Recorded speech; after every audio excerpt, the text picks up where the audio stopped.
Awesome. So we are recording this webinar for anybody who maybe if you have to hop off early or if you want to be able to rewatch a few points. Canada, Estonia. Wow. Good morning, everybody. This will be recorded and will be sent into your inbox within the next 48 hours. And so if you have any questions or if you want to rewatch it, that will be available for you.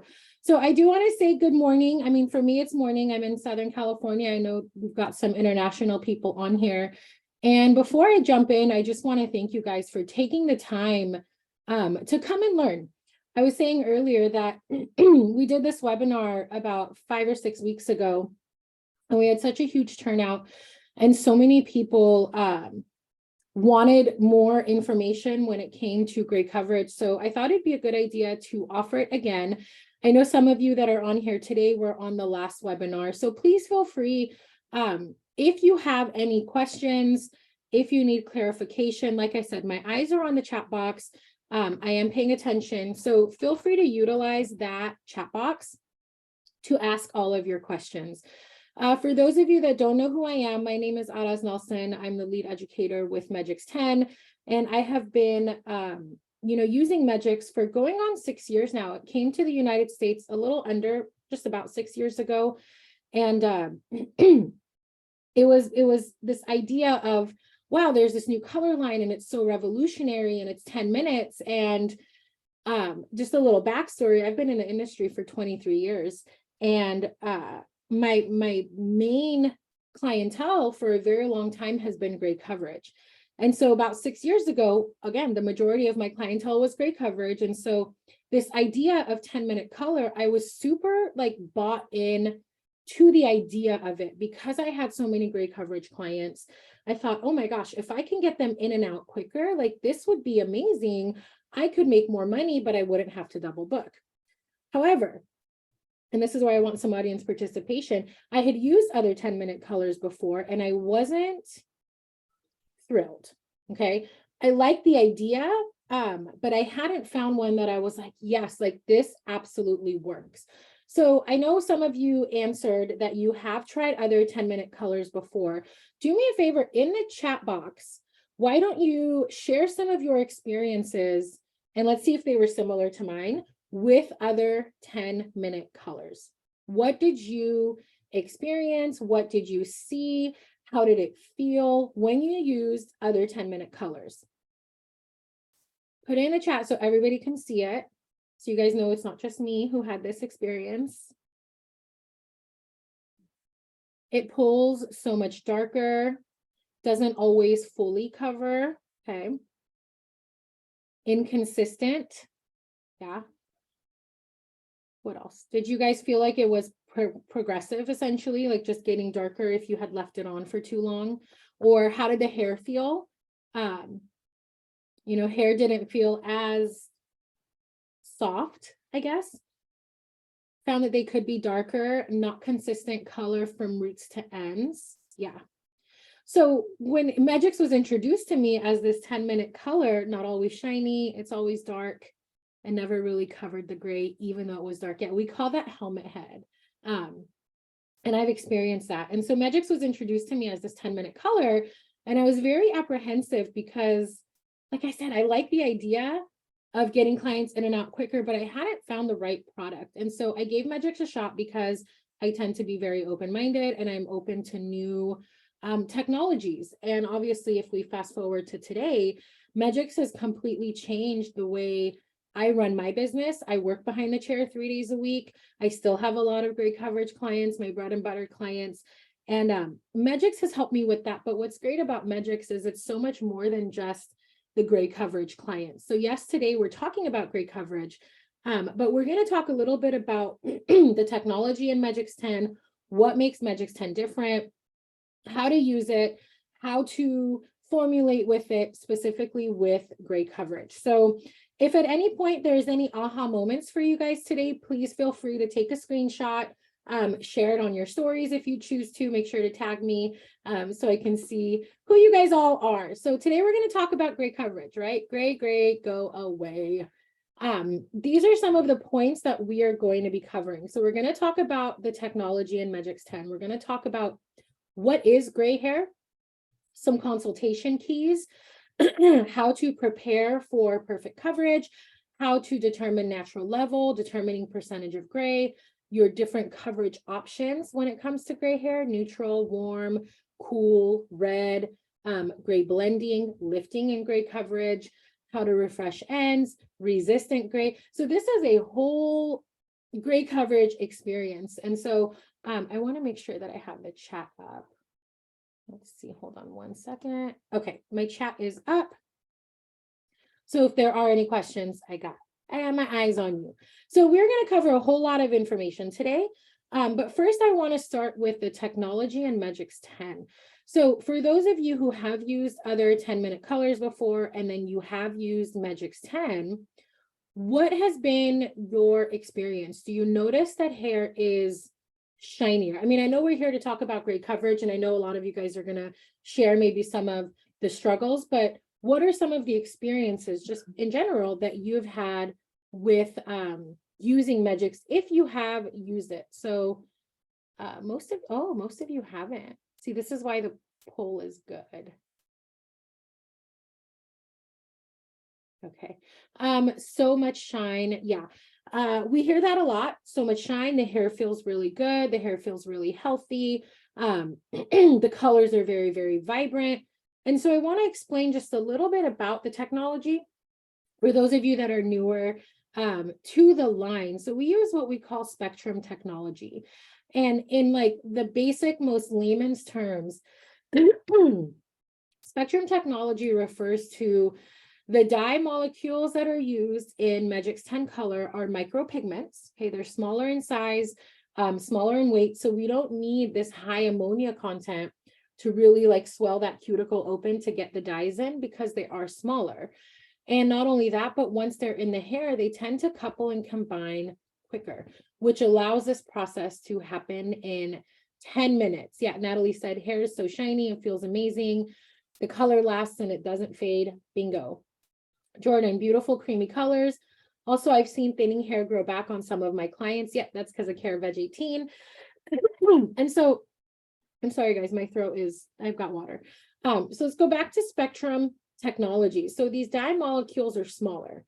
And why is that relevant? It's relevant because if they're smaller, we don't need to raise that pH of the hair significantly with high ammonia content.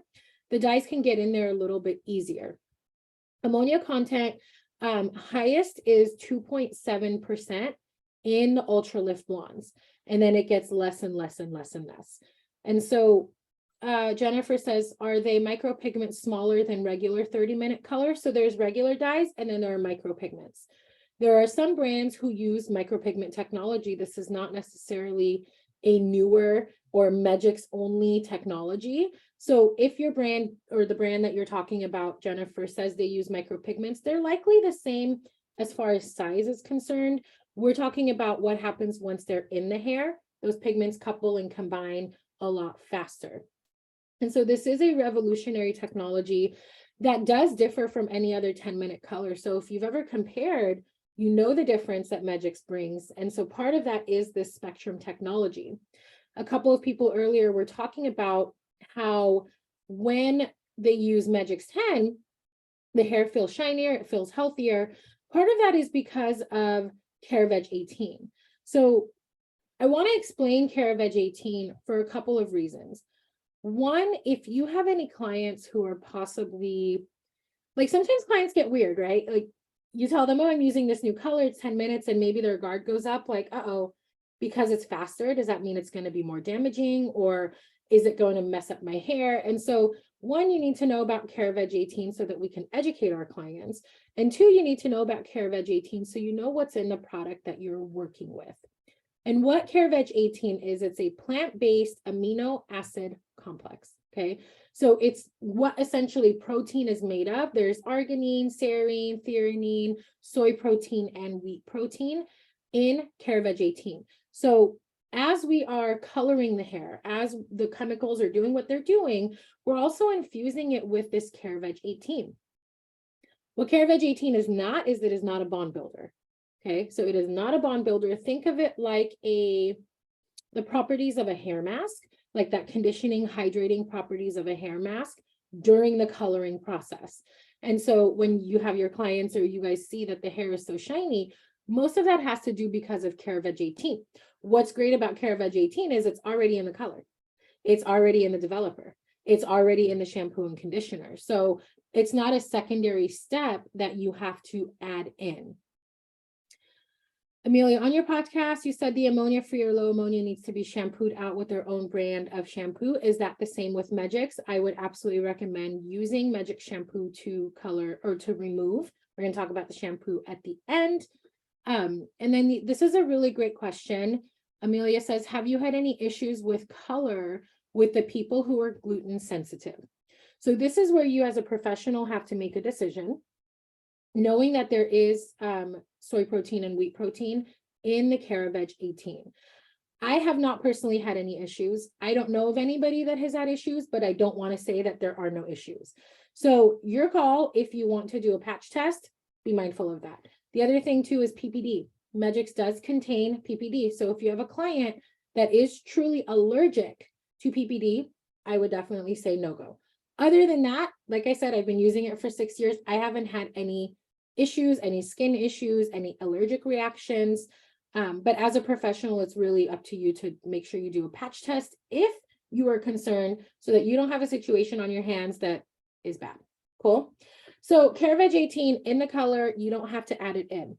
A question that comes up often is, well, Araz, I like to use XYZ Bond Builder. Can I? You can. You absolutely can. If you choose to, I don't find the need to, but if you like it and it makes you feel good and it works, go right ahead, because CareVeg 18, Bond Builder, 2 different technologies. Are we clear? We got it? Okay, so what is it that makes Megix different? What is the difference? Because as you all know, 10-minute color is A, it's not new, and B, maybe you've noticed over the last year or two, a lot more, I call them the dinosaur brands, a lot more of the bigger brands who have been around for a very long time have been launching their version of 10-minute color. Why? Why? So I want you to think about, as a colorist, one of the most important things that we can do is meet our clients where they're at, meet the demands of today's consumer. And the demands of today's consumer are this. I am guilty of this. Amazon Prime, DoorDash, Instacart. I want it yesterday, right? We learned how valuable our time is. And now you'll see consumers and clients and us even are very particular with where we're willing to spend our time. And so knowing that this is the psychology of what's going on just globally, people are wanting express, they're wanting fast, but they still want high quality. This is where 10-minute color really comes in as a something that differentiates you as a colorist, right? We've got so many Megix crew people who are using Megix, really building a whole business on luxury express services, because this is what clients are wanting. So knowing that, knowing that there's a lot of options out there as far as 10-minute color is concerned, let's talk about what it is that makes Megix different. Because I always say, if you've ever heard me on a webinar, on a live, in a class, that I put Megix in its own color category. So you have 10-minute color, right? Other brands that have 10-minute color, and then you have traditional color, and then you have, like, if those two had a baby, that's where we have Megix 10. So it's more than just the 10-minute color, because we have 92 shades, can be used as a permanent, it could be used as an alkaline demi, an acidic demi, we have a high lift, like all of this. So way more than just the 10-minute color. And it's similar to a traditional color because of the variety, right? So the only thing Megix really has in common with other 10-minute colors is that it's 10 minutes. That's it. And the only thing that Megix has in common with any other traditional lines is the versatility, but it processes in 10 minutes. So it's kind of like this little hybrid solution for us as stylists. So Megix is not progressive. You will get total control of the end result. This is a worry-free express luxury color. And 100% gray coverage. And like I said, you've got variety with the 92 shades being used as an acidic or an alkaline demi. So today we're going to cover all of that in the gray coverage world. Okay, but it translates to regular clients as well, not just gray coverage. So you'll see what I mean. I wanted to just show a quick visual. When we're talking about express, we're just talking about express in time and not quality. So I want you, if you've ever questioned, oh, express means cheap, or oh, express means less than, express means something negative, think about where today's consumer is. Express is luxurious. Getting somebody quality results, quality whatever, in less time is going to give you a very loyal client. I speak from experience. So this is just a visual for you when it comes to processing time and how much you can save with Megix. So a traditional demi-permanent color is supposed to process for 10 minutes. I know y'all don't always process it for 10 minutes, but that's what is recommended. With Megix, our demi, whether it's an acidic or an alkaline, is a 5 to 8 minute processing time. Permanent color is typically 45 minutes. If it's an MEA-based color or an ammonia-free color, you're looking at 60 minutes. With Megix, it's 10 minutes. Ultralift blondes, normally 60-minute processing time. With Megix, 20 minutes. So what's happening is you're saving about 70% in processing time alone. So on an average day, that's roughly 2 to 3 hours saved just by switching and using Megix 10. That's huge, right? So I want you to think about, what could you do with those extra 3 hours? Put it in the chat box. What could you do if I said, hey, Amelia, you get an extra 3 hours today? Or hey, Jordan, hey, Jennifer, you get an extra 3 hours today. You don't have to change anything about your day. You just change your color line. What are you going to do with those extra 3 hours? Right? Amelia, be home with my kids. That's what I would choose too. Right? I have an 8-year-old son. I'd rather be home.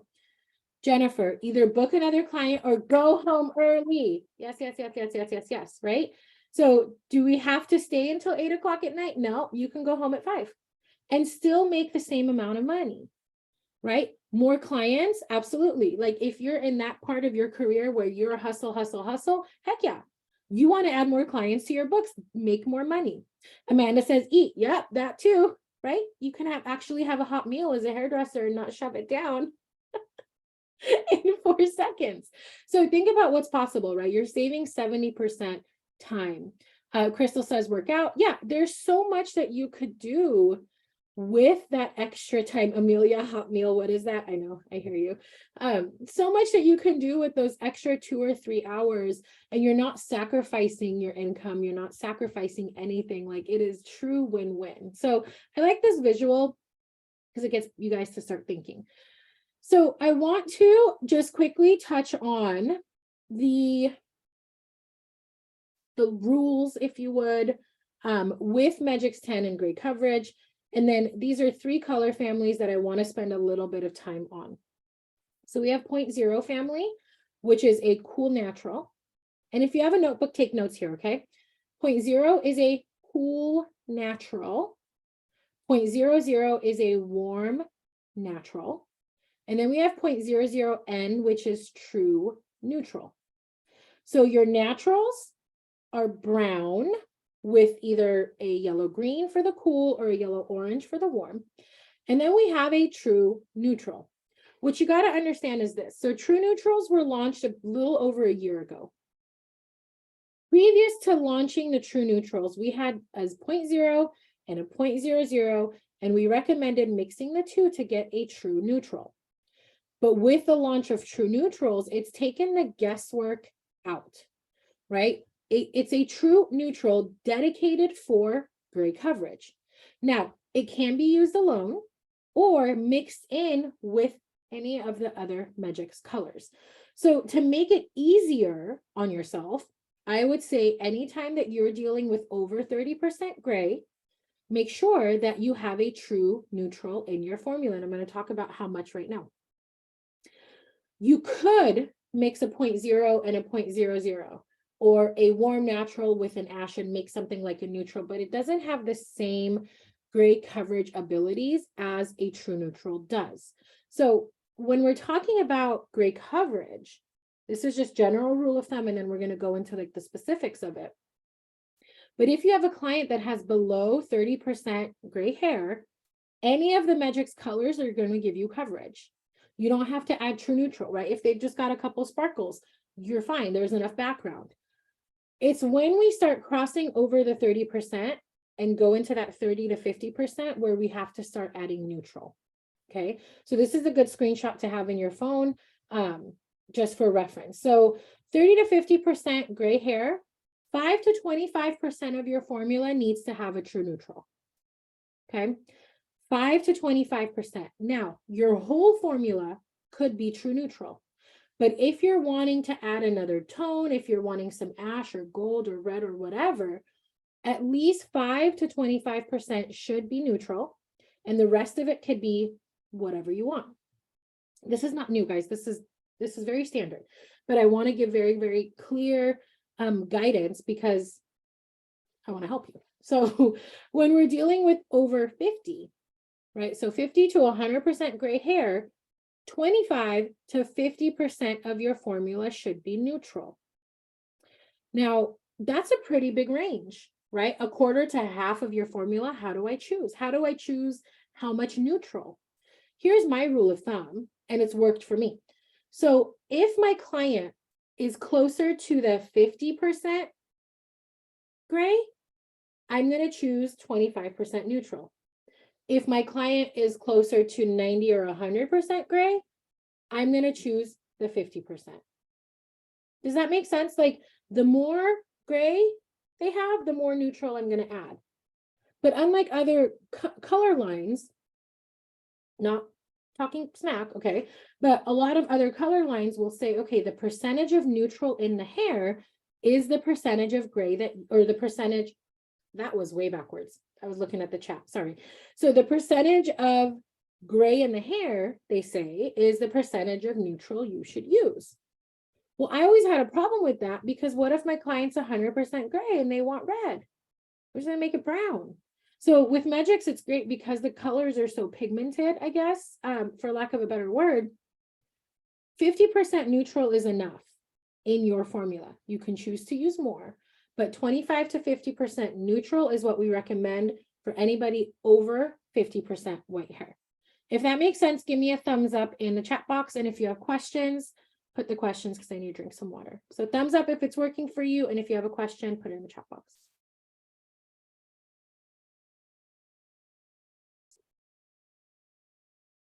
Thumbs up, thumbs up, thumbs up. I love it. I love it. Okay. No questions? Going once, going twice. Okay, we are going to move on. Oh, question. I've tried 6.6 true neutral, 8 true neutral so far, and I couldn't get full coverage on 50 to 70. Okay, so Lynn, I think you might have some aha moments today as I get into talking about gray coverage with Medrix. So first I want to talk about what is gray hair. Okay, this is an unpopular opinion, but gray hair does not actually exist. I'm a firm believer that it is an optical illusion. So when you have white hair that is intermixed with the naturally pigmented hair, we see gray, right? Like if you were to get strands of white thread and strands of black thread, it's going to look gray, but actually you have the colored hair and the non-colored hair, right? The lighter their natural color, the lighter the gray appears. So as we age, melanin production is reduced, okay? Giving the appearance of lighter hair, like let's say, for example, somebody was naturally a level 5. As they get older, that 5, right, the melanin stops producing as much. So that 5 appears, it's not even lighter, it almost just appears more flat. And then you mix in the white hair, it gives us the illusion of gray. So for example, a natural blonde intermixed with white hairs gives us the illusion of like a sandy, pearly blonde.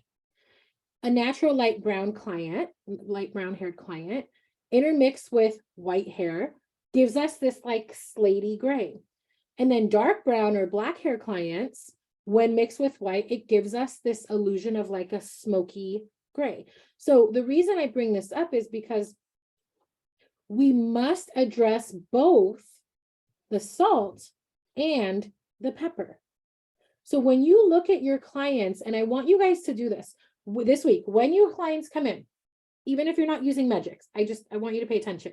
When your clients come in with their gray hair, just like separate and look at the hair, and you will see that it's a combination of the white hair and then whatever their natural is, just a muted version of it, because melanin production has decreased.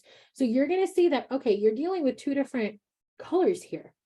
And so the white hair, which I refer to as the salt, and then the pepper hair, which I refer to as the natural. Natalie, what slide are you talking about? This one? Maybe this one. Okay, we good? Just screenshot it? Yep, perfect. Okay, so we have to both address the salt and the pepper. So whenever we have sometimes like coverage issues, like I think, who was it? Lynn was talking about, you got to think about what's happening with both. And I'm going to get more into that. I get really excited, sorry. So let's talk about the keys to your perfect consultation, first and foremost. I don't know how many of you are doing consultations when it comes to your gray coverage, when it comes to your regular clients. I learned this lesson the hard way, so I'm going to share a story. I had a client who was right around 40-ish, 50-ish% gray for years. And I'd been using the same formula for years. And there was a moment where I realized, wow, this color is not real. This was before Megix, guys. This color really isn't covering anymore. I was like, it's not, I don't know. Her hair still looks a little translucent. I'm not really loving it. And I blame the color. But the reality check was this, that I hadn't done a consultation and she had gone from 40, 50% gray to almost 90. So do I have to treat that hair differently? I do, right? I have to not only formulate differently, maybe my application needs to be a little bit different, maybe the texture, like all of that. So what I would recommend is that you always do a consultation, even if it's brief. So number one, what is their natural level? Where are we starting at? Where's the pepper? What is their percentage of gray? Are they 0 to 30%? Are they 30 to 50 or over 50? What is the desired depth and what is the desired tone? So what are they wanting level-wise? Now, clients don't talk hairdressers, so they can't tell you, I want a level 6. But based on, either you're looking at pictures or swatches, however you choose to do it, what is the level that they're going for? And then what is the color or the tone that they are wanting? The next question you're going to ask is, what is their desired result? Because what I have found is some of us assume every single client wants full opaque coverage when in fact they don't. Some clients like modern coverage, right? So are they wanting full coverage? Are they wanting a modern, more reflective coverage? Are they wanting a lightening? Like, what is the result that they are looking for? Make sure to ask them. Don't just assume, okay? Next, what is the client's hair texture? Is it fine? Is it medium? Is coarse? We're going to talk about this a little bit more. And again, what is the texture? What is the porosity of their hair?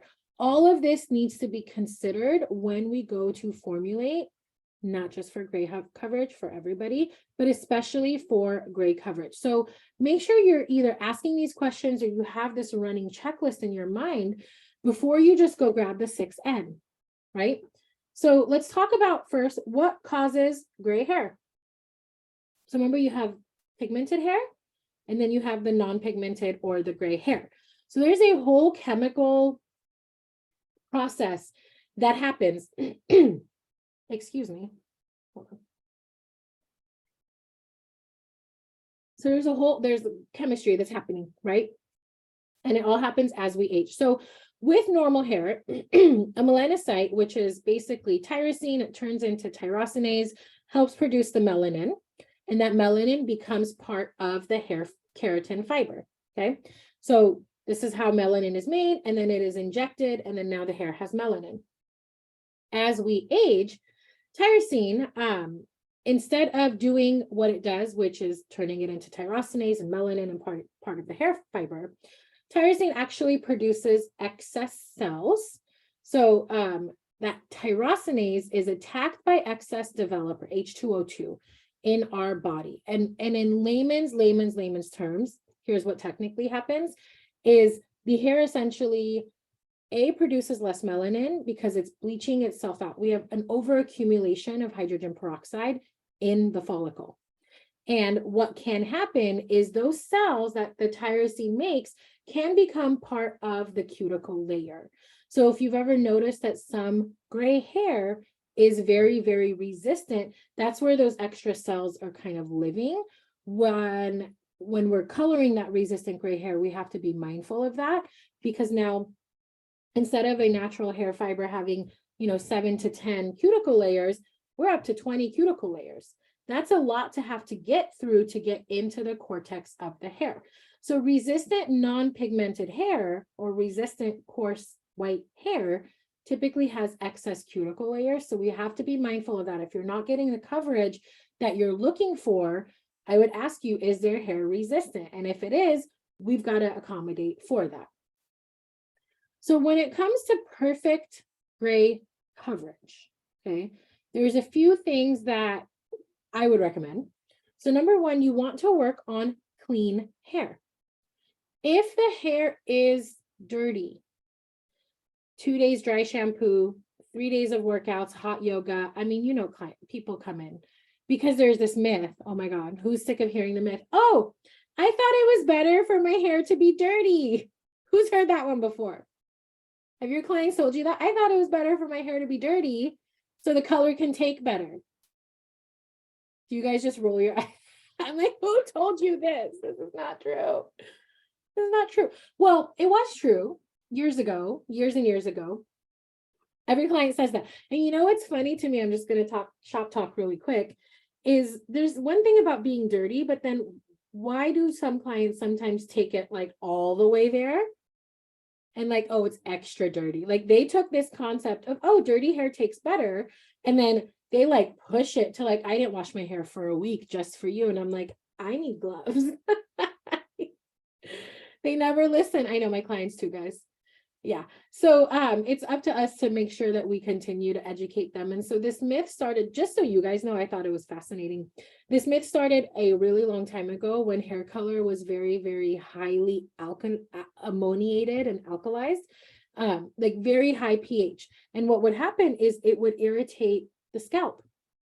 And so at the time, the industry hairdressers were like, hey, give your hair 1 or 2 days dirty, let there be a little bit of like oil buildup so that the hair color doesn't sting as much, or so it doesn't irritate your scalp as much because there was so much ammonia.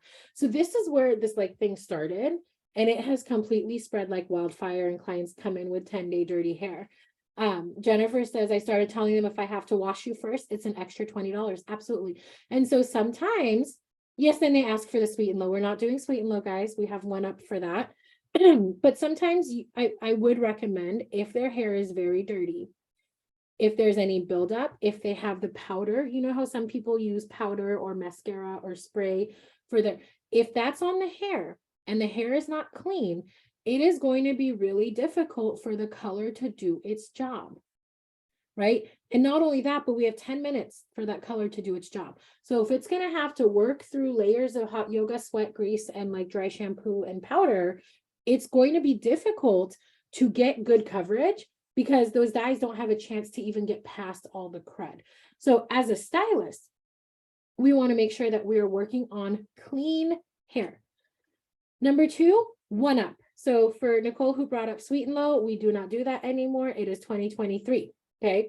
1-up is a pre-color treatment spray. So it's going to ensure a little bit better gray coverage. It is going to equalize the porosity of the hair. So if you're pulling color all the way through, it's going to equalize the porosity. But there's also niacin vitamins and polyamine sugars in 1-up. So if you do have a client that does get tingly, spray 1-up on their scalp. Okay. It is going to help with that tingly sensation that some people get. So make sure you use 1UP.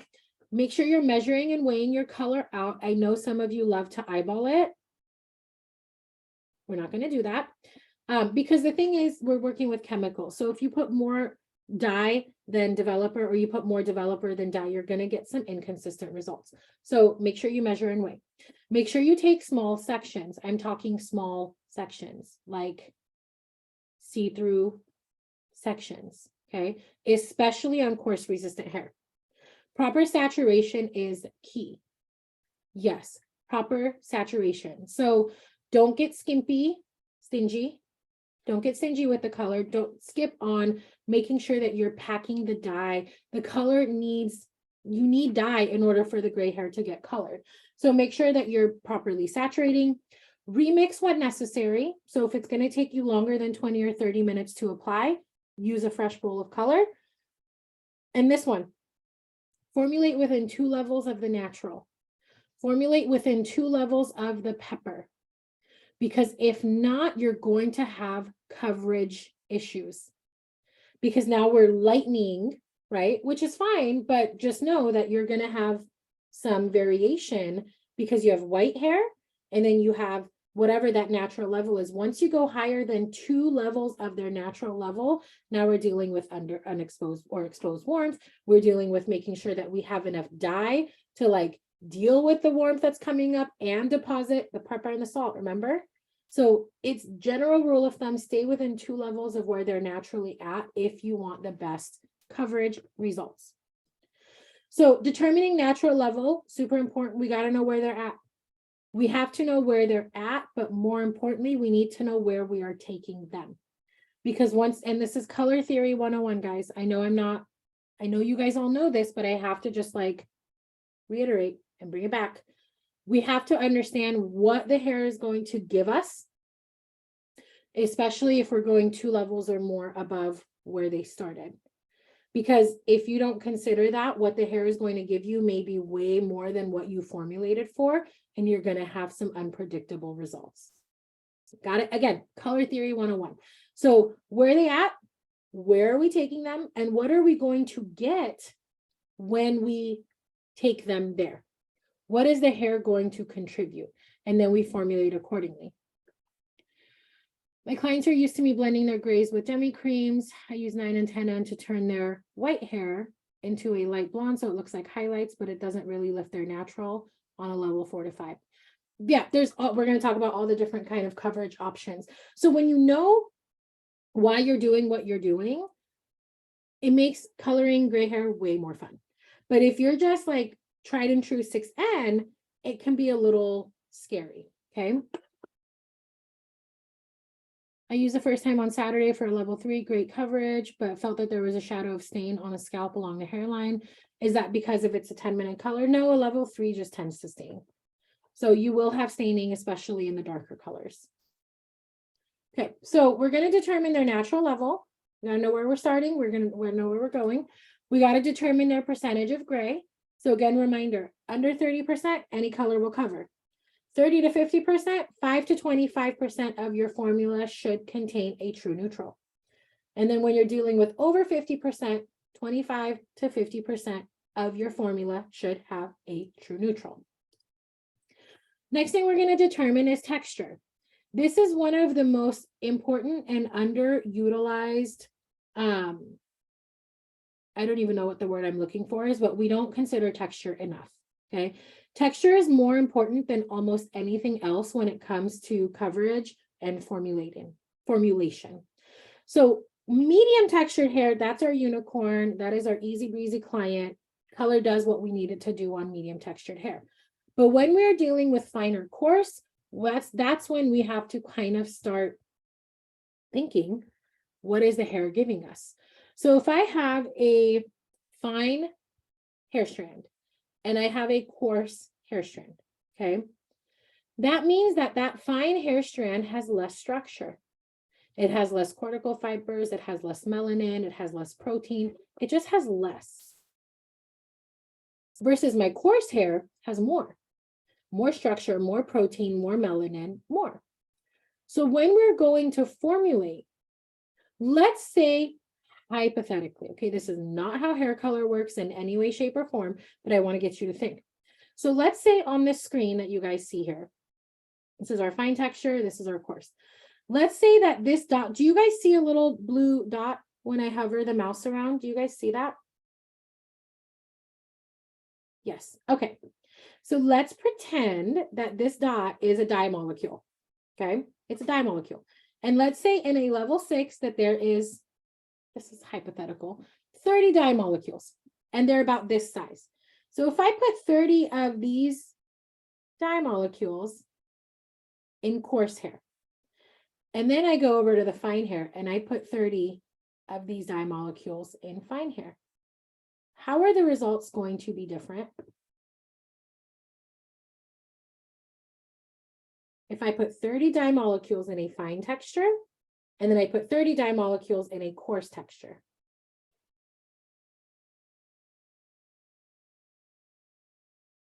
Fine will be darker. Yeah. More coverage, it's going to be darker. Right. The fine hair will be darker. What about the coarse hair?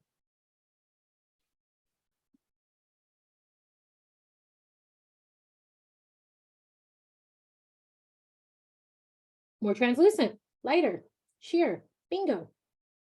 Bingo, bingo, bingo. So do we consider this when we go to mix our color? Or are we running on autopilot? You don't have to answer if you don't want to, but most people are on autopilot. And that's normal. We are so just desensitized to what we're doing that we're just like, okay, boom, boom, boom, gotta go, until something goes wrong. And then we're like, whoa, hold up, what just happened? Okay. So when you're going to formulate, just know that on fine hair, you might want to level up. On coarse hair, you might want to level down. I did, if you guys are on Instagram, this was a couple of weeks ago, I did a comparison of 6N swatches from 7 different brands. I want you to know that a 6N is not created equal across the board, first and foremost. So if you're using a 6N from X brand, it may not be the same depth and tone of a 6N in Magic. So be mindful of that, number one. And then number two, be mindful of the level. So what I mean level up is I say go lighter and level. So if you're dealing with fine hair, you might want to use a 7 instead of a 6 if the goal is a 6 sometimes. Because you know that fine hair, especially if it's porous, it's going to absorb and it's going to visually look darker. Versus with coarse hair, you might want to level down. If you're normally wanting a 6, you might want to go to a 5, right? Because there's more room in that hair strand. So I want you to start thinking about what the role texture plays in your formulation, because 9 times out of 10, we're discounting it when it's one of the most important pieces of this formulation puzzle. So if you're wanting neutral gray coverage, so now we're going to get into the different kinds of gray coverages and some tips for you. So if you're wanting a neutral gray coverage, then you would use the True Neutrals. What I want you to understand is neutral is not brown. Okay, neutral is neutral. So sometimes if you use neutral on white hair, maybe some of you have experienced this before. If you use neutral on white hair, sometimes with any neutral that I've used, there's a cast, a greenish cast on white hair. Now, if you use neutral on salt and pepper, or if there's a little bit of pepper, it's not so much. But on white hair, there's a little bit of a cast. And so obviously True Neutrals are your go-to for a neutral. But sometimes what I like to do, like I mentioned a couple slides ago, I'm going to go back here real quick. Remember how we have the warm natural and the cool natural? I like to add some of these naturals in with my neutral, especially the 0.00.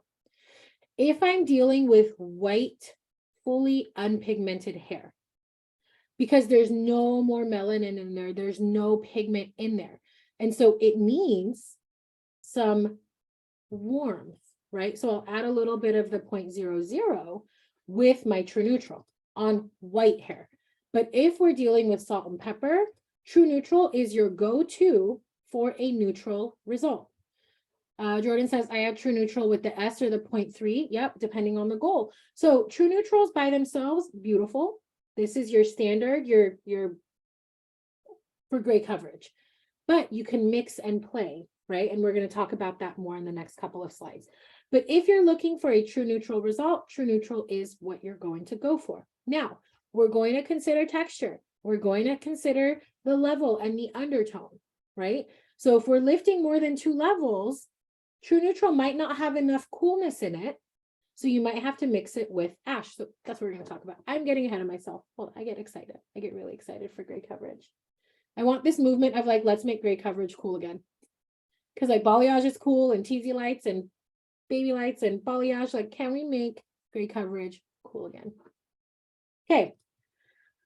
If you're wanting a warm gray coverage, so we're essentially going to cover all of the tonal families here.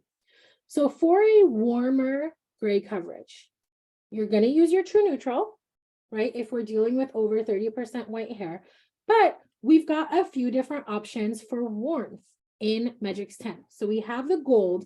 These are great slides too, by the way, if you guys want a screenshot, because I've broken down the tones in all of these colors. So we have gold, right? 0.3, that's what Jordan was talking about. Yellow, yellow, orange background, right? So it's very, very heavy on the yellow with a little bit of red, okay? So you can mix that. You can mix the maroon, right? We have been taught in the States that maroon is like my hair color, but it's not in Megix. Maroon is like a chocolate brown, right? It's brown with like an orangey red right here on the color wheel, okay? So that is a great option if you want to add warmth into your formula. We also have the cold maroon. So think of that like that chocolate with a little bit of ash. Think of like a chestnutty brown. Beautiful to mix into with your true neutrals. Okay. And then we have the 0.00, which is the intense natural. It's that cool or that warm natural. So when you're looking for a warmer gray coverage, I know we all think that every client wants ash, but that's not always true. Especially mature clients need the warmth. It brings like life to their skin tone. So lots of options for warm gray coverage. And then we also have enhancers. So if you don't want to use, you just want to use true neutral, but you can use a gold enhancer, you could use a red enhancer, you could use an orange enhancer in with your formula to add a little kick, to add a little punch of whatever you're looking for. So warm gray coverage, true neutral plus any of these colors, okay? If you're looking for a cooler gray coverage, some people want a cooler gray coverage. So we have the 0.0, which is a cool natural. Remember I said brown with a yellow green. We have our ash. Our ash is a blue green. Now, if the manufacturer that you're using currently, if it's not Megix, check what their ash is, right? Their ash might be a blue violet. It might be just a green. It might be just a blue. So know that when you're transitioning your clients over, you've got to accommodate for that. So you have obviously ash. This is going to be your friend if you are lifting more than 2 levels of their natural for the gray coverage. You're going to want some control. You're going to want some drabbing. And that's what the ash would do. We also have the intense ash, which is a blue-green. Something to think about. The way we see color is important. So if a color has more blue, is it going to look darker? Like if I take the 6.1 and the 6.11, won't the 6.11 look a little darker? Yes, this is what I want you guys to think, right? So it's going to look a little darker. If you're putting it on fine hair, is it going to look even darker? If it's on fine porous hair, is it going to look even darker? Right? So pay attention to what we are working with, okay? So we do have the intense ash. I typically will level up with the intense ash in almost any situation. So if I would normally want it to be a 7 or a 6, I'm sorry, I would probably grab a 7. Okay. We also have the 0.12 blue violet. Who's used the blue violet? 0.12s. Who has experience with 0.12s? With Magics? Yes. Yes. Say me if I have. Only once. If you don't understand them, they're a little intimidating. I'll tell you that. Here's the beautiful thing of the 0.12s. They are very, very heavy on the violet. So great for anybody that's going to be canary yellow or very, very bright yellow, orange, or gold. It will mat it down like butter. However, and I say this just like stylist to stylist, when put on gray hair, that violet can be very lilac-y. So be mindful of that, okay? Be mindful. So you do have the blue violet as an option, and it's really more the 9 and the 10. I don't feel like the 8 is that violet-y, but the 9 and the 10 are definitely heavy on the violet. So for gray coverage, just be mindful. Crystal says 0.12 was amazing to correct my platinum blonde girl with 2 yellow chunks. Yeah, like you have canary yellow, you grab 0.12, it's like magic. It's like magic. But on white hair that doesn't have the yellow, that violet definitely makes its presence known. So if you don't want to use any of these colors, you can use our enhancers, right? So we have an ash enhancer, which is like a gray. We have violet, green, and blue. So these enhancers can be mixed with any of the colors to shift your formula to kind of finesse in the tonal direction that you want it to go in. That's why I say Magix is really a colorist color, because you can customize all of it. Okay, so cool gray coverage is possible, especially if we're lifting more than a couple levels, you're going to want some coolness in there. So true neutrals plus any of these color families. Gray coverage and reds. Somebody very early on in the webinar had said, I'm worried about reds and gray coverage. So let's talk about it. Okay. What are the options of reds with Magix? Well, we have warmer reds and we have cooler reds. So our warmer reds is the copper, right? We have the copper family, which is straight orange. And then we have the red intense, or the intense red, which is a red, red, orange. Very warm. That's what I typically use on my roots. And then I do ruby on my ends from Pure Shades. But we also have cool reds. So we have mahogany, which is the 0.5 family. We have the red iris, which is 0.62, red, red, violet. And then we have the violets, which, by the way, probably shouldn't say this, but I'm going to, have been reformulated. They're insane. And we're doing a webinar on them next month. So if you haven't, when we're done here, go to magix10.com/education, register for the violets webinar. They are wildly beautiful. So we have options with warm reds and cool reds. So whoever was asking about the gray coverage and the reds, what was your concern? I can't scroll all the way up. What was your concern? And if it wasn't you, anybody else who's watching, gray coverage and reds, this is not a tricky situation, but you have to, yeah, that's exactly. Some people fear that it's going to get pinky. And that's when the true neutrals really come into play, right? Making sure that you have enough true neutral in your formula to ensure that that white hair gets covered and that the red is just the tone and it doesn't get pinky or hollow. Hot roots. Okay, so hot roots typically come from using too light of a level and or not using enough true neutral in your formula.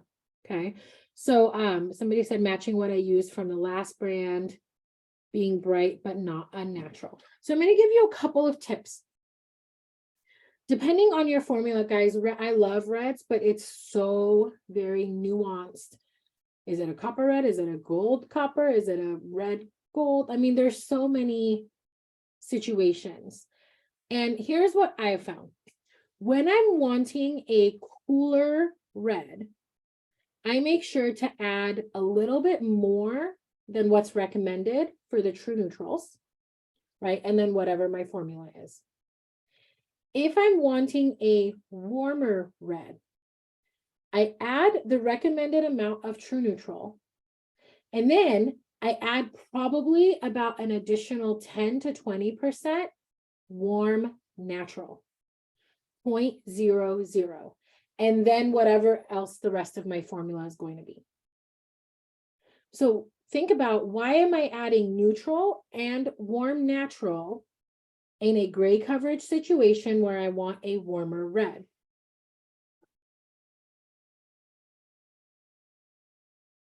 So when I'm doing a warmer red gray coverage, I will add the true neutral, however much I need, depending on the gray.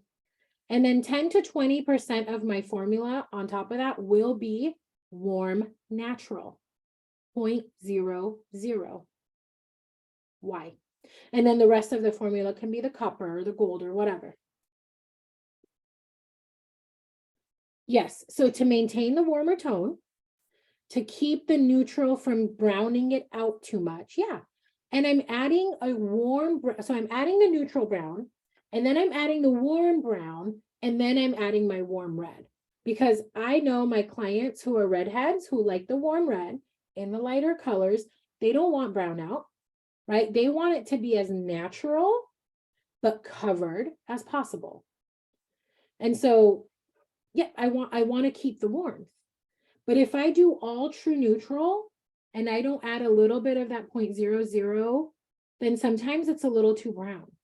So then I'll add a little bit of 0.00 to like kind of warm it up a little bit.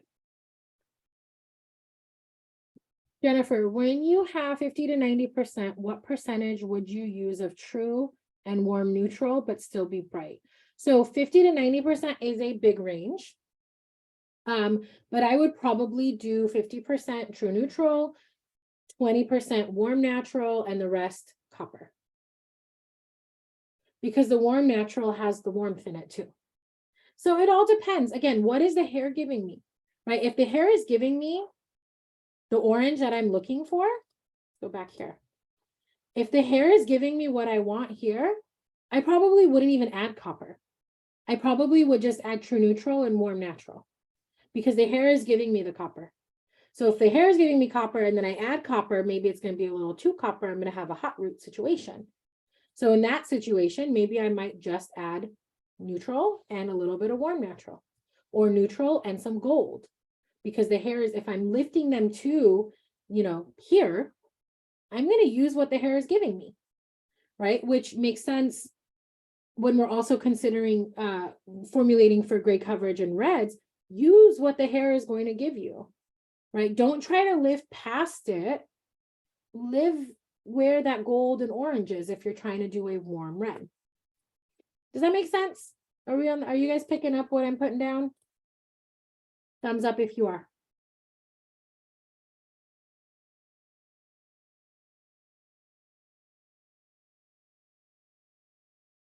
Awesome. Love to see it. Are you guys having some aha moments? Are we learning? Are we good today? Are we all as well? Awesome. Put this here. Okay. Next up, lifting and gray coverage. So there are times where the client's pepper is dark and they want to be light, and we have a decision to make. So when it comes to doing lifting and gray coverage, this is the only time that I would recommend using a 32 volume. I saw it somewhere in the chat earlier. When Medrix first came to the States, there was a recommendation to use, what was it? 32 volume for level 7 and above gray coverage. I personally would not recommend that in a traditional gray coverage situation. There's one situation where I would recommend it, and I will tell you after I cover this slide. I'm going to write myself a note so I don't forget. And if I forget, you guys remind me in the chat, when would you use a 32 volume for gray coverage, other than lifting? So if we are lifting their pepper and we're going to cover their gray, this is where 32 volume comes into play. But you have to consider what the hair is going to contribute, both the pigmented hair and the white hair, right? So you have to, this is where it gets tricky, because what could happen is you could get the lift that you're wanting on the pepper. And it's like beautiful 2 or 3 levels of lift, and it's cool, where you need the cool in your formula. But then the white hair, there's too much cool in the formula, and now it looks too ashy, right? Or you don't get that coverage. So you have to consider formulating for both salt and pepper. But if you must lift and cover gray, that's where the 32 volume is going to come into play, okay? Any of the colors can be used for lifting and gray coverage, but typically, most of the time, you're either going to lift because they want a coppery reddish, or you're going to lift because their natural is really dark and they want it to be lighter. So 32 volume, make sure to add true neutral. You have to have true neutral, whether it's with the copper or whether it's with the ash, because that true neutral is going to help anchor the coverage for the salt. So in these situations where you're doing lifting and gray coverage, you might want a little more true neutral and a little less of whatever the other tone is. Do you guys understand why? Why you would want to put maybe more than what's recommended of the true neutral, because we want to make sure that salt is going to get covered and that we have enough neutral for the pepper. So be mindful of that. But in that situation, if you're lifting 32 volume, absolutely. Okay. When in some of our old brochures and stuff, there was a recommendation that said for level 7 and above, use 32 volume. I do not recommend that. For any gray coverage, no matter what the level is, 21 volume is going to be enough. Now, the only time I would recommend using a 32 volume for gray coverage, other than the situation of lifting, is sometimes, and you guys know this as colorists, at the level 8 threshold, we start going from like coverage to like not as much coverage, right? Level 8, level 9, level 10. The higher you go in level, the less deposit or the less dye. But sometimes we have a client that wants their level 9 covered, but you're not going to really get that coverage from a 9, depending on the hair texture, porosity. So in that situation, what I would recommend is drop down to an 8, but up your developer to 32. So that it doesn't deposit as an 8, that 32 shears it out a little bit, but you have enough coverage for it to look covered and not blended. Does that make sense? Are we picking up what I'm putting down? So if you have to drop your level down because you need more dye, then up your developer so that it doesn't get too dark. I could have just said it that way. That way made more sense. Cool. So modern coverage, this is my happy place. This is where, I have a lot of clients that do traditional coverage, but modern coverage, I love it. Gray toning, gray blending. So gray toning, this is where the fix developer comes into play. You're toning the gray. So you're depositing or you're toning on the salt, right? Your formula should be the same level or darker than the pepper. So all this is doing is depositing tone on the white hair without shifting the pigmented hair. That's what we call gray toning. You're not going to get a line of demarcation with this, and you would mix 1 to 1.5 with fix on damp hair. for 5 to 8 minutes. So this is what we did for this client here. It was more of a gray toning. I think we used like a 7 sand. I don't remember the formula, but this was a gray toning situation. We used Fix. She was a model for a class. It was beautiful. It looked like I did highlights and I didn't. Like it literally looks like we did highlights on her and I didn't because I worked with what her hair was giving me. So gray toning is when you're depositing on the white and you're not shifting the pepper. Gray blending, kind of similar. This is where we're going to use 12 volume, right?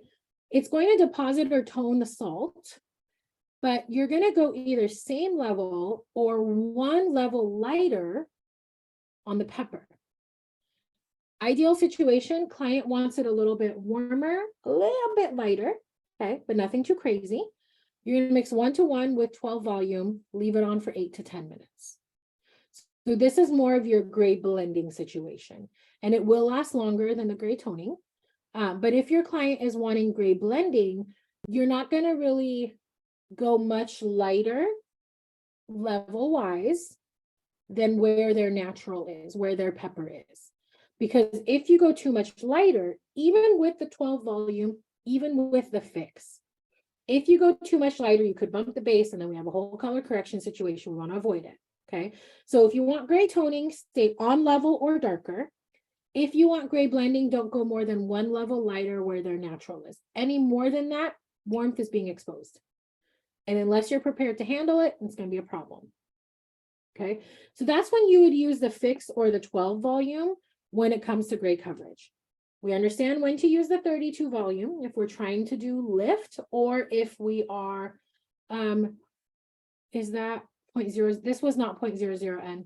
This was long before we had the true neutrals. This was, I believe, 0.0 and sand, but do not quote me because it was a very long time ago. So we understand when to use Fix if we want to just tone the gray. We understand when to use 12 if we want to do a gray blending. We understand that 32 volume is if we want to lift and cover gray, or if we need to drop down and level because we need more deposit, but we're going to up the developer so it doesn't get too dark. Something to consider though, texture of hair. So if the hair is fine and if the hair is porous, then, oh my God, I had a point and it just went away. What was the point I was going to make? Oh, the 12 volume. So if the hair is fine and if the hair is porous, you might actually get full opaque deposit using 12 volume. If the hair is coarse and resistant, maybe not, right? So just what I said earlier about the point of texture, just be mindful of that when you're formulating both the level and the developer.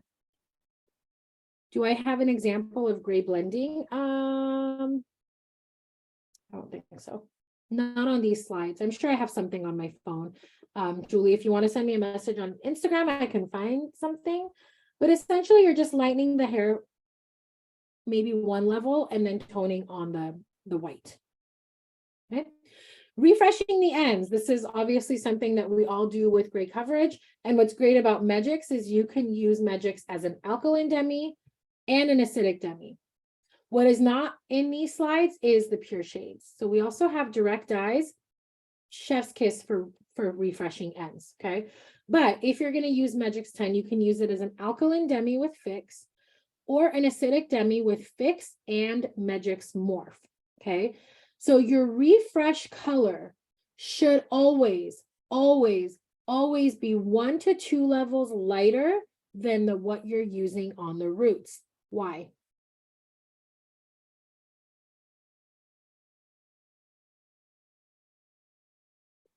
Why should it be 1 to 2 level lighter? Yep, porosity, over deposit, more porous.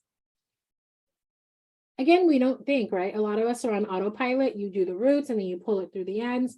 Those ends are more porous. They've been through some stuff, okay? So you use the same color roots to ends, your ends are going to be darker over time, okay? On your ends to refresh, it is not necessary to add a true neutral. We're not covering gray on the ends, right? So be mindful of that. Your acidic demi is what you should use if the hair is overly porous or damaged. So if the hair's kind of been through the ringer, you definitely want to mix fix and morph for the refresh color. If not, you can use just fix, okay? A really cool option for a clear gloss, a lot of you guys asked for that. You can use the 0.00 with fix and Magix Morph. There's no tone to that. It's just going to acidify the hair. It's going to add that Caravage 18 to make the hair silky and shiny. That is a great treatment, tone, gloss, whatever you want. I mean, we have so many words, whatever you want to call it. 0.00 with fix and Magix Morph. But what I want you to always think about when you're refreshing the ends, go lighter and go warmer, and do not add neutral. You don't have to. Even if you use true neutral on their root, use either the 0.0 or the 0.00 to refresh their ends. The neutral is going to just mat it out too much, in my opinion. Okay, so what is Magix Morph? Who here has used Morph? Give me a high five, thumbs up, some emoji in the chat. Who has used Morph? And in case you guys haven't picked up on it, I asked you to do the chat while I drink water. So please participate.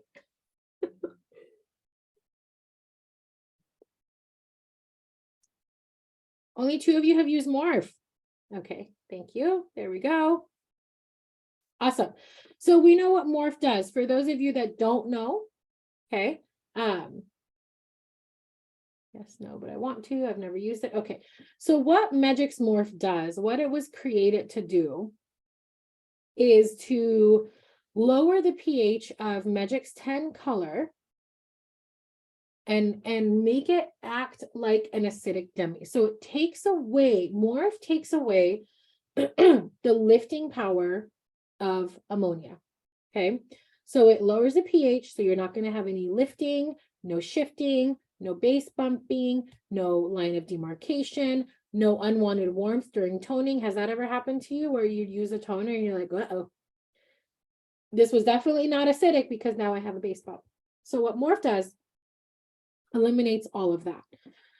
So for those of you who have it, I want to explain, if you don't have it, I highly recommend you get it. Who talked about it with the mousse? Oh, I tried it with the mousse, but couldn't figure out the mixing ratio. So Jennifer, what Jennifer is referring to is we have Magix, we have a mousse.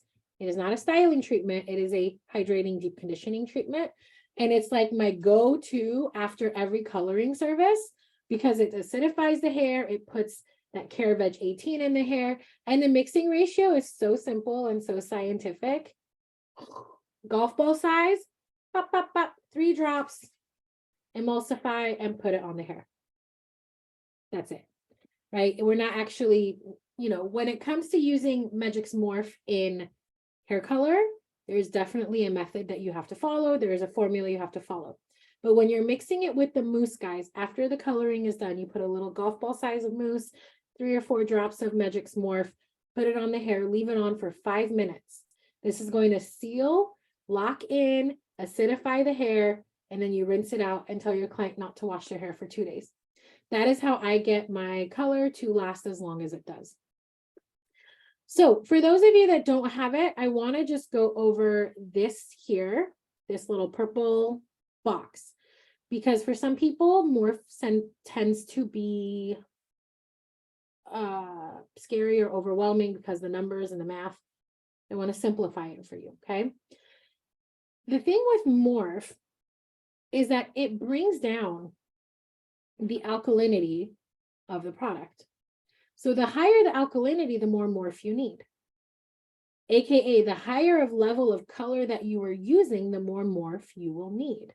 So it's broken down into 3 different mixing ratios. 1 for the high lift blondes, 1 ratio for level 8, 9, and 10, and then 1 ratio for level 7 and below. So this chart that you guys have on screen is a little better than what I've shared in the past because I feel like I clarified it a little bit more. So when you're mixing Morph with the Ultra Lift Blondes, you need 2 grams of Morph for every 15 grams of color. When you are mixing Morph for level 8, 9, and 10, you will need 1 gram of Morph for every 10 grams of color. And if you're refreshing with a level 7 or below, or you're using Morph with a level 7 or below, 1 gram of Morph for every 20 grams of color.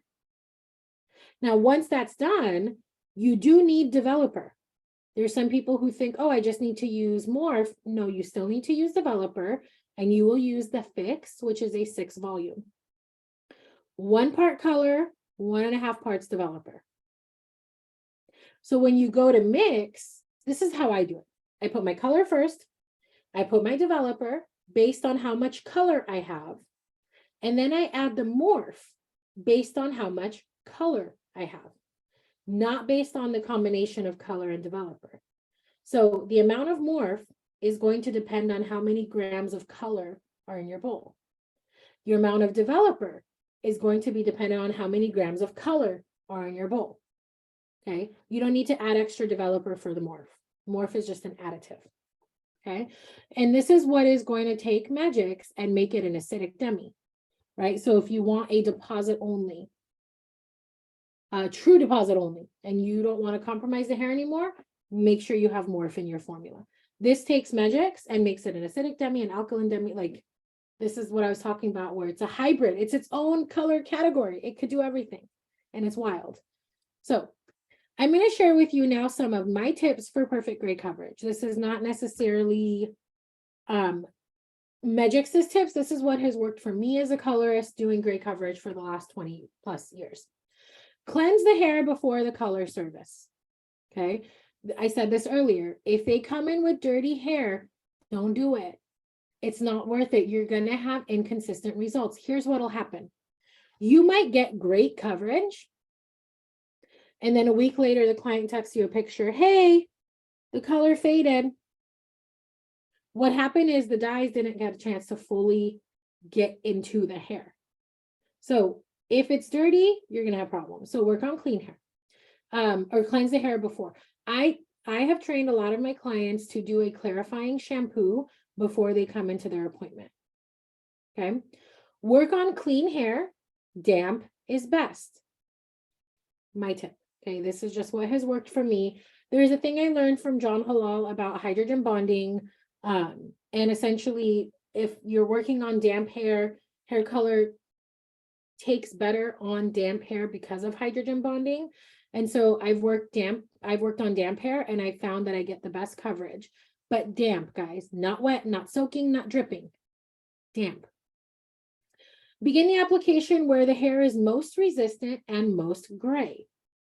Here's what you have to be mindful of. Jennifer, I'll answer that in a second.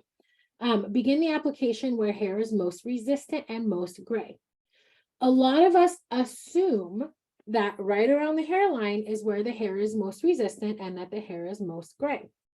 While a lot of times that's true, sometimes the hair around the hairline is white, all white, baby fine, right? Baby fine. And if you apply there first, you're going to have a little band that's a little bit darker than the rest of the hair. So I will start where the hair is most resistant and or most gray. Do not apply on where it's the finest first. Magix is not progressive. We're just talking how color works. Fine hair is going to appear darker. Okay. So begin the application where the hair is most resistant and most gray. Again, proper saturation. This is so important, so important. Most of you, I've been in salons for the last 16 years. I've seen people apply color, and I think it's on autopilot. And I don't think we realize how big sections we're taking. Gray coverage, teeny tiny sections, guys. Place the color on the head. Don't paint it.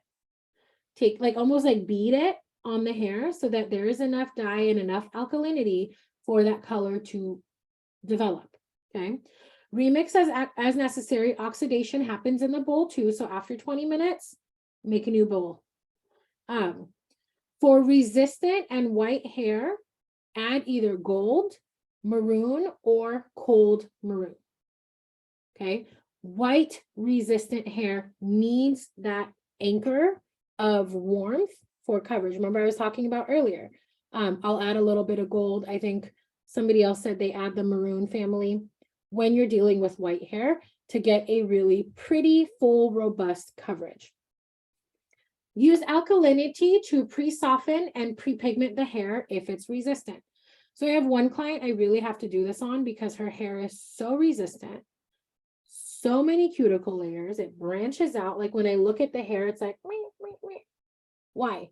Right? Again, it is so resistant. I need to loosen those cuticle layers up. So I will pre-soften and pre-pigment. This is what works for me. Whatever my formula is going to be, let's say it's a 6 true neutral. I will go in with a 7 or 8 gold or warm natural, straight out of the tube, no developer. And I apply it where it's most resistant. And directly on top of that, I will mix my 6 true neutral with my 21 volume and apply. I don't wash it off. I don't, nothing. I apply the 7 or 8 true neutral or 7 or 8 gold or warm natural to pre-soften. That alkalinity is going to start swelling those cuticle layers because we're 2 levels lighter. And then I also have warmth in the formula, so I'm pre-pigmenting. And then I go directly over it with my 6 true neutral, and I'm going to get phenomenal gray coverage. Okay. So using alkalinity, proper post-oxidation is very important to acidify the hair. So what I was talking about earlier, the mousse and the morph, that is my post-oxidation. I shampoo with Magix twice. I will condition, and then I mousse and morph it, right? And what that's doing is it's shrinking that cuticle back. It's locking that color in. So you have to properly post-oxidize. If you don't get all the color out of the hair, if you don't use the Magix shampoo, because Magix does use some MEA, which is an oil-based alkalizer, you have to remove it, okay? What can happen if you're not rinse, shampoo twice, is those dyes and that MEA could stay in the hair and cause the color to like essentially cannibalize itself and fade out even faster. So proper post-oxidation, make sure you shampoo all the color out really well, and then you acidify the hair. And then lastly, add more dye if needed. And this goes across the board.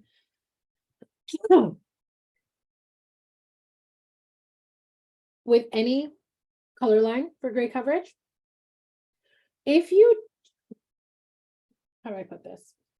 Check your results before you take them to the shampoo bowl. Take the tail end of a comb or whatever, wipe the color off and make sure that you got proper deposit. Make sure you're happy with it before you wash it off. Because if you don't have that deposit that you were looking for, then you could add more dye. And what that looks like is, let's say I have a 6 true neutral on the client's hair and it's still a little reflective. It's not as opaque as you want. You mix 6 true neutral, a fresh batch, with 6 volume developer and go directly on top. You're giving, because most likely it's coarser hair, it needs more dye. And maybe you didn't drop down a level like you should have. So then you add your 6 true neutral with 6 volume developer just to add more dye. The hair is already swollen. You're just adding more dye. Time it for another 2 or 3 minutes and then wash it off. So hopefully that was a little helpful, got you guys thinking a little bit. Actually, before I get into that, what questions can I answer? I know we are kind of over on time at this point. We always do with this webinar. Any questions that I can answer about gray coverage? Oh, Jennifer, what is 1.5 of 15 grams for developer in Ultra? Can you rephrase that question? I am not sure I'm picking up what you're putting down.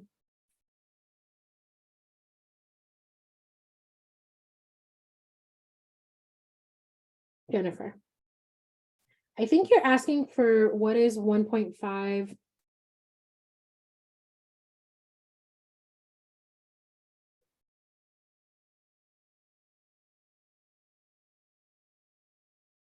Ultra toning developer is 1.5 more. Yeah, so anytime you use the fixed developer, you're mixing 1 part color to 1.5 parts developer.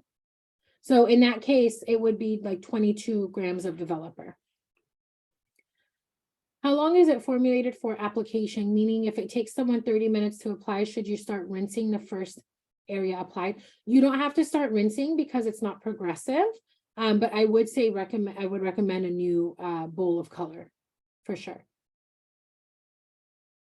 Would you recommend gray toning for someone who is wanting to grow their gray hair out gradually?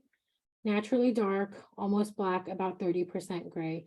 Yeah, in that situation, if they're wanting to grow it out and you don't want to go through the whole process of like the bleed, like you don't want to Jack Martin it, then yeah, I would probably do gray toning. It's going to be painful. The grow out of going natural is rough, but I would probably do a toning. Yeah, just so it's not as white, and eventually it's going to fade out. You are welcome. I hope this was impactful for you guys. Let's see, I did a strand test, and the strand test was rinse right at 10, and it was significantly lighter than the ones I left for 20, 30. Those were identical. So what I would like to see pictures of that. So what happens, guys, is there is no, like, we have this idea that the color knows to stop in 10 minutes, right? But I always share this with everybody. Chemicals don't have brains. They don't know when to, like, oh, it's been 10 minutes, let me stop. What happens is there's enough dye in the color that will get you to your desired level. So if it's a level 6 or a level 7 or a level 8. So the dyes in Magics are not progressive. They're not going to get darker. It will develop what needs to develop to get you at that level 6, 7, or 8. So depending on how long, like after 20 minutes full, like you're done. So there's some people who use Magics and like, oh, I just like to leave it on for 15 minutes because I feel like it gives me more. That's cool. Like it's not going to get, it's not, your 6 is not going to turn into a 5 or a 4 or a 3. It can continue to deposit. And if you leave it on for too long, though, I will say this, if you leave it on for like an hour and a half, be mindful, those dye molecules are developed on the cuticle layers, they will stain. So especially on fine and porous hair. So it's not recommended to leave it on longer. You could leave it on up to 30 minutes, 40 minutes if you need to, but anything after that, you're just getting staining on the cuticle. Could you just level down to make it a desired level in 10 minutes? Yeah, you could. Traditional color will develop darker from 30 to 45 minutes. You guys got to know that like the way hair color works, it's not all the lift happens at one point and then all the deposit. It's a lift and deposit dance, right? Until all those dyes are completely developed. And with Magics, that's what I'm trying to get to, is like, however much amount of dye is in there is for that level. So it will continue until it's done developing for that level. Okay. How many grams of color do you need for gray hair coverage? Normally, normal hair. 40, oh God. So it depends, because I do a lot of, I'm big on saturation. So I probably usually mix about 40 grams of color for a root retouch. So 40 grams of color, 40 grams of developer. Now, if the client has really fine hair, it's a little bit less. If the client has a lot of hair, it's a little bit more. Natalie says, I go 15 minutes on some of my resistant gray hair clients. Yeah, you can. You can. And if that is what works for you, then that's cool. Like I want the color to work in 10 minutes so I can get it off. So I will finesse my formulas in a way that, like, if I'm dealing with the coarse resistant hair, I level down. If I need to pre-soften, I will pre-soften, right? Can I share some of my favorite copper red formulas for 50 to 90% gray? Well, I mean, I could. Let me think. Micropigment is harder to lighten. Maybe not here. Yeah, Jennifer, let me think on it. Send me a DM on Instagram, and then I'll share some that kind of put me on the spot for a second. I got a little nervous. I'm not gonna lie. I'm just kidding. Good question, Nicole. Because of the micropigment, is it harder to lighten through? I haven't found that to be true. And honestly, using Lift 9, it works beautifully to get Magic's color out. And I know a lot of our Magic's crew said the same thing. Like, now, if you leave it on for an hour and those dyes fully develop like way far into the cortex, and then we have to do the staining on the cuticle, then maybe you might have some trouble, but Lift 9 gets it out real quick. Do I low light with foils? I do low light with foils, or sometimes I hand paint the low lights too. Do I worry about color being on too long? I don't. So if I'm low lighting, I will typically, like if I'm low lighting with a balayage, or if I'm low lighting with foils and I know that it's going to be on there for a long time, I level up. I go 1 or 2 levels lighter than what my desired is, just because I know that likely the hair is porous. I know it's going to stay on long. I would much rather it be too light than too dark. So I always err on the side of caution. I can darken somebody's hair, no problem. I don't want to have to bleach through it. Make sense? Okay, the last thing I want to share with you guys is Megix is giving you guys a little 24-hour flash sale if you're using Megix or if you're not using Megix. If you want to try it out, this is for, I believe, US only. So we have a True Neutrals kit that you can get at getmymagicskit.com. Normally it's $78.43. For the next 24 hours, it's at $59.99. So you will get one of each True Neutrals. You will get a 21 volume. You will get a wall chart, and you will get the True Neutrals swatch book. So that is, I'm going to put it in the chat too. You're going to go, you don't need a coupon code or anything. You go to www.getmymagicskit.com, and that is available. It will go down tomorrow at this time. So for those of you who want it, I think it's like 20-ish% off. I don't know, $60. You get 6 colors and a developer. So with that, I want to say thank you to all of you who stayed on, asked amazing questions. I hope that this was valuable for you. I hope that you feel a little bit more confident in using Megix for your gray coverage. If you are on Instagram, I have my Instagram handle here. I try to be really good at always helping you out. So if you have any issues or you need troubleshooting help, just let me know. Send me a DM. And with that, if you got to go, I appreciate your time. I will hang out for another few minutes and answer some more questions, but I appreciate you. Give us 2 days. You will get a recording of this webinar in your inbox. Thank you, everybody. But I'm going to stay on and answer some more questions. Let's see. Do you normally highlight and then wait for them to process and then touch up the gray? I've done it that way before. But I just find it's easier to put in my foils, put on my base, and then be done. Because I'm not worried about it over depositing unless their hair is really fine. And then maybe. Amanda says, great class. Thank you. Alexa, your class is awesome. Thank you. Thank you. I appreciate, oh, you guys are so sweet. Thank you. Thank you. I appreciate you guys. Have a wonderful rest of your Monday. You like my podcast? Thank you, guys. Thank you. Thank you. Yeah. If you guys are into science and chemistry and nerding out a little bit, I do have a podcast. Feel free. That's all on my Instagram. But if you guys have any questions, I'm always here for you. I appreciate you. Getmymagicskit.com if you want to try the True Neutrals, but that is only for 24 hours and then it goes back up to regular price.